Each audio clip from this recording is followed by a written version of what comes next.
We walk past, I mean, probably 100 invisible contracts every single day without even realizing it. Oh, absolutely. Yeah. Like you walk into a restaurant and you just assume the kitchen passed a health inspection. Right. You drive over a suspension bridge. You trust that, well, a structural engineer actually signed off on the concrete and the steel. You don't even think about it. Exactly.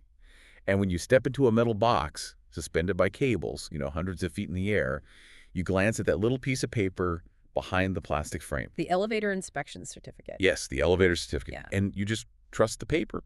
You trust the system is working. It is a really profound level of implicit trust, if you think about it. I mean, we rely entirely on the premise that the bureaucratic machinery operating behind the scenes is, well, functioning properly. Right. We assume the dates on those certificates represent an objective reality of safety and oversight.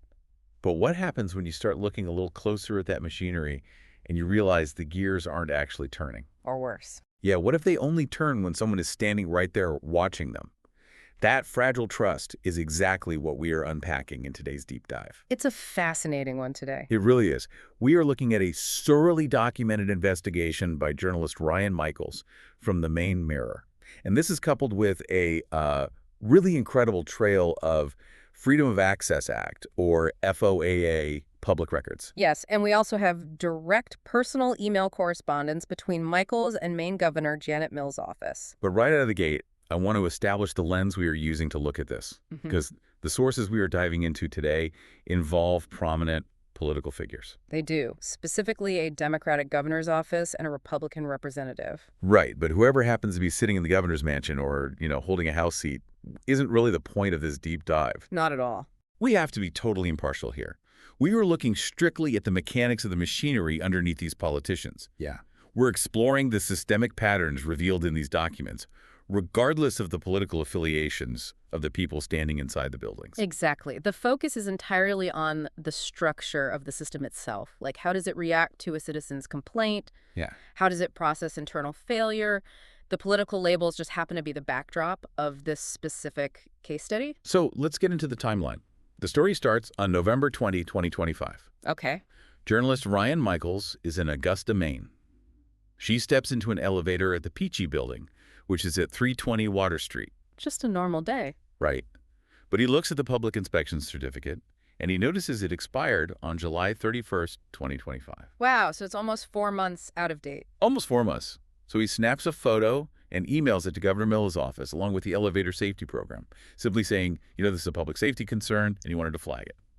Which is a standard compliance flag. I mean, it's the kind of thing a proactive regulatory agency would ideally catch themselves. You hope so. But failing that, you'd expect a pretty straightforward bureaucratic remedy. Right. But Michaels returns to that exact same elevator a few weeks later, in December of 2025. And let me guess, there's a new certificate. There is a new certificate posted behind the plastic, but the new certificate claims it has an issue date of July 23, 2025. Oh, wow. Yeah, it creates the illusion that the elevator was perfectly compliant all along. Okay, let's unpack this. It's like getting pulled over for an expired car registration in November, but then the DMV prints a backdated sticker to make it look like you were legal since July. How does that happen? Well, to understand how that happens, you have to look at the internal state emails obtained through that Freedom of Access Act request. The FOAA records. Right, the FOAA records, because Michaels didn't just let the backdated certificate go. I wouldn't either. He emailed the governor's office and the elevator safety program on November 20, and then again on December 18, asking for clarification. Okay. And then he followed up again on December 29. And those internal records reveal an absolute scramble behind closed doors. But wait, let me play devil's advocate for a second. Sure. Couldn't this just be, I don't know, a lazy clerk forgetting to mail a form? It feels like a leap to call a delayed piece of paper a systemic failure. Like, couldn't the elevator have been inspected in July and the paperwork just lagged until December? I mean, that would be the logical assumption, yeah. But the internal communications contradict that entirely. Really? Yeah. The FOAA records show state officials escalating the issue all the way to the commissioner level just to figure out who even owned the elevator. You're kidding. No, and they explicitly confirmed internally that they needed to physically verify whether the correct certificate was posted before they could even formulate a response to Michaels. Wow. They had to deploy staff to physically visit the site in late November. So the state didn't actually know if the elevator was safe or compliant until a journalist emailed them a picture of it. The documentation points directly to that conclusion. The safety oversight, at least in this specific instance, was entirely reactive. That is wild. The verification and the generation of the supposedly backdated certificate only occurred after external scrutiny was applied. So it wasn't a proactive system quietly keeping the public safe. Not at all. It was a system reacting to the embarrassment of being caught out of compliance. Which is terrifying when you consider we are talking about heavy machinery carrying human beings. Exactly. But the location of this specific elevator actually adds a whole other layer of complexity to this, right? Oh, absolutely. The geography is crucial here. 320 Water Street in Augusta houses the state's Democratic headquarters. Okay, so the optics of a backdated safety certificate suddenly look a lot messier than just a slow postal service. Yeah, the optics become a massive liability, particularly given the broader political climate outlined in the Maine Mirror piece. If we connect this to the bigger picture, right around the same time, you have GOP Representative Billy Bob Falkingham making highly publicized claims against the state government. And he's facing his own issues, right? He is. Representative Falkingham is facing a state fine over a child labor case involving his lobstering operation. Okay. And he has been publicly arguing that he is the victim of unequal treatment. He alleges that the state applies its regulatory system selectively to punish political opponents while shielding allies. And again, to reiterate for the listener, we aren't here to litigate Representative Falkingham's lobstering fines. No, definitely not. Or to accuse the Democratic headquarters of actively orchestrating a cover-up of an elevator inspection. But you really have to look at how these two parallel events collide in the public consciousness. Because it creates a sociological problem for the bureaucracy. Right. I mean, the core function of a state regulatory agency relies entirely on the perception of total impartiality. So when you have independently documented discrepancies, like an agency scrambling to backdate a safety certificate for a building housing the ruling party's headquarters, existing right alongside opposition politicians claiming they're being unfairly targeted by those exact same agencies, well, the well is poison. It really is. It cultivates a highly justified public perception of a system that plays favorites. It shifts the conversation entirely. Like, people stop asking, is the state bad at paperwork? And they start asking, is the state selectively enforcing the rules? And that perception of selectivity is fatal to a functioning bureaucracy. Yeah. Because if enforcement isn't consistent, the social contract breaks down. The public begins to view regulatory agencies not as safety mechanisms, but as political tools. Well, Ryan Michaels actually decides to test this theory of a reactive, inconsistent system. It does. He takes this exact same scenario and applies it to a completely different environment just to see how the machinery responds. He essentially runs a control test on the state's oversight mechanisms. Fast forward to March 6, 2026. Michaels is traveling in Presque Isle. Yep. And for anyone unfamiliar with Maine geography, Presque Isle is way up in the northern part of the state. It's hundreds of miles away from the capital in Augusta. Right. Very different environment. Completely. He steps into an elevator at the Hampton Inn on Main Street. He checks the certificate, and it's expired. It shows an expiration date of July 31st, 2025. An identical compliance failure to the one he found in Augusta. Exactly the same. So he runs the exact same playbook. On March 9, he emails Governor Mills's office, providing the photo and the details. Fair enough. He says, look, just like before, here is a public safety compliance issue. He gives them time to react. And he returns to that same hotel 2 weeks later on March 20. And let me guess. The expired certificate is still there. Nothing has changed. Wow. So he emails the governor's office again on March 24, pointing out that the condition remains unresolved. The contrast in the state's response there is incredibly telling. It's night and day. It really is.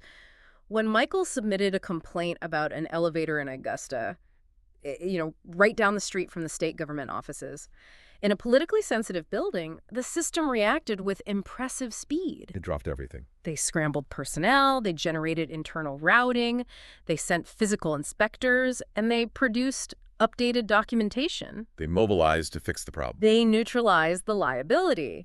But when he submitted the exact same type of complaint with the exact same level of photographic documentation, regarding an elevator in Presque Isle, Yeah. there was radio silence. Yeah. The condition remained unchanged. That bureaucratic urgency that existed in Augusta just completely evaporated. Why does a bureaucracy behave like that? I mean, is it just out of sight, out of mind? Well, it speaks to a phenomenon common in centralized bureaucracies, which is proximity bias. Okay, what does that mean in practice? Systems often prioritize issues that are physically or politically close to the center of power.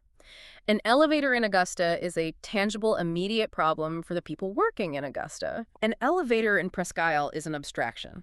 It's just an email in a queue. That makes a lot of sense. Furthermore, the sources note that this discrepancy feeds directly into a widely held perception in rural or northern Maine that concerns raised outside of the central capital region simply don't receive the same level of attention.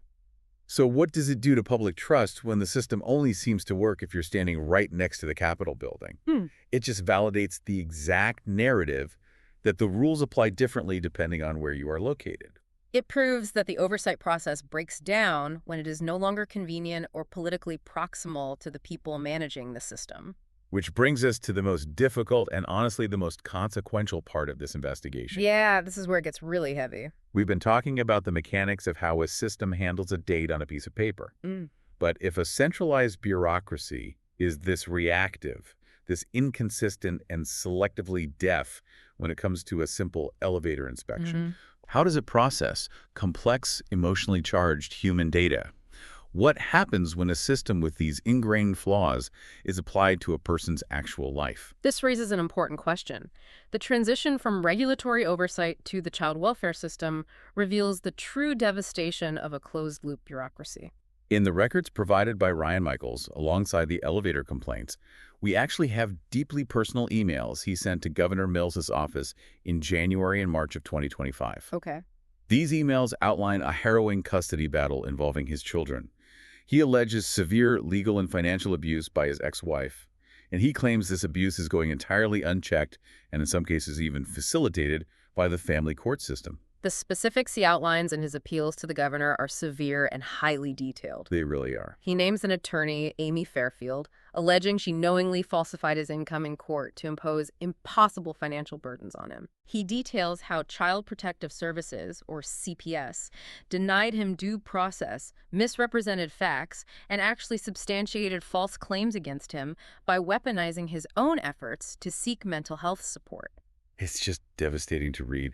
He writes that despite strictly complying with all the rules for supervised visits, the financial costs and deliberate obstructions have made it impossible to maintain contact with his kids. It's a complete nightmare. At the time of these emails, he hadn't seen his children since Father's Day. He is an injured veteran, drowning in court-imposed debt, facing foreclosure, and begging the highest elected official in the state for intervention because the courts and the protective agencies have completely failed him. We have to look closely at the mechanics of the state's response here. I mean, this is a citizen explicitly pleading for help in a crisis of systemic failure. And what do they do? Well, the governor's office, via an email from a staffer named Sarah Ward, responds with a brief boilerplate expression of sympathy. Yep. And then she refers Michaels to the Maine Child Welfare Services ombudsman. It's basically the bureaucratic equivalent of a polite brush-off. She hands him a phone number and email address for another agency and just considers the matter resolved on her end. This is the defining characteristic of a closed-loop system. It is designed for deflection rather than resolution. Right. What happens when the safety net you are referred to is the very entity that already dropped you? Because Michaels replies to the governor's office explicitly telling them that the ombudsman had already failed him. It's like calling a customer service phone tree that is specifically engineered to make you give up and hang up. Yes. You press 1 for help, and it routes you to a department that tells you to press 2, which routes you right back to the main menu. That analogy maps perfectly to the reality of his situation. In his follow-up email in March, Michaels details exactly how the ombudsman handled his case. And what did they do?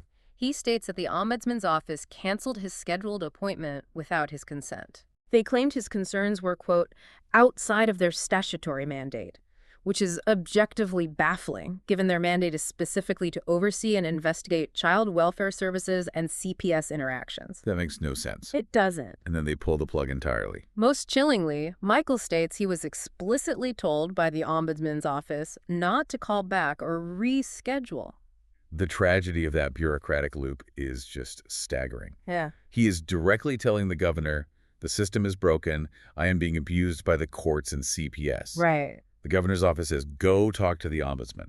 He replies, the ombudsman canceled my appointment, Mm. claimed they have no authority, and told me never to call them again. And the state's response to that information is just silence. Yeah. They pointed him to a door, watched the door get locked from the inside, and just left him standing in the hallway.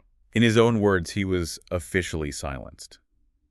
The ombudsman was created to act as an impartial referee, a secondary avenue for oversight when the primary agencies fail. But instead of providing oversight, the office actively shut him out. When you analyze this sequence of events alongside the elevator investigation, a truly distressing behavioral pattern emerges within the government structure. Because the exact same machinery is operating in both scenarios. Right. The core operational logic is the same. When it comes to a physical building in the Capitol that might cause political embarrassment, the state can instantly scramble resources. They send physical inspectors. Right. They generate paperwork to cover a gap. The system protects its own credibility. But when a father is losing his children to what he extensively documents as systemic bias and legal manipulation, the system creates a bureaucratic loop. It deflects responsibility. It relies on the assumption that the citizen will simply run out of options or energy or money before they can force accountability. The inconsistency isn't a bug in the system. The inconsistency is the system. Wow, yeah. It protects itself, whether that means backdating a safety certificate in Augusta, ignoring an expired certificate in Presque Isle, or ignoring a citizen's plea for his family. It really reveals a bureaucracy operating entirely without a uniform standard of accountability. The system's response is dictated by convenience, geographic proximity, and institutional self-preservation rather than a proactive duty to the public. It is incredibly heavy when you look at it through that lens. We started this deep dive looking at a backdated piece of paper in an elevator, and we followed the internal mechanics of that system, all the way to a father's unanswered pleas for his children. Yeah. The common thread across all these documents and emails is a machinery that reacts selectively, inconsistently, and sometimes deliberately chooses to shut itself down when the reality gets too complicated. And understanding the mechanics of how these systems fail is the first step toward recognizing those same patterns of deflection in other institutions. Which leaves you to wonder what other systems are operating with that same selective blindness. So I want to leave you with a slightly different angle to ponder as you go about your day. We've spent this time analyzing human bureaucracies, clerks, inspectors, and ombudsmen, making choices about who to help and who to ignore. But we are rapidly moving into an era where government services and administrative routing are being automated by artificial intelligence. Oh, that's a whole other layer. Right. What happens when we train an AI on this exact type of selectively deaf bureaucratic data? That's a scary thought. If a human system already knows how to perfectly execute a closed loop to silence a complicated complaint, imagine how efficiently an automated system could lock a citizen out without leaving a single fingerprint. Wow. Think about the bureaucratic structures in your own community. We all rely on these systems to be impartial referees. But if the referee only blows the whistle when someone is watching, or worse, unplugs the phone when things get complicated, who is actually keeping score? Take a look at the expired certificates in your own local government. Are you seeing a system built for proactive protection, or are you just looking at machinery waiting to be caught? The stakes of how we build and oversee these systems have never been higher. They really haven't. Thank you for joining us on this deep dive. We'll see you next time.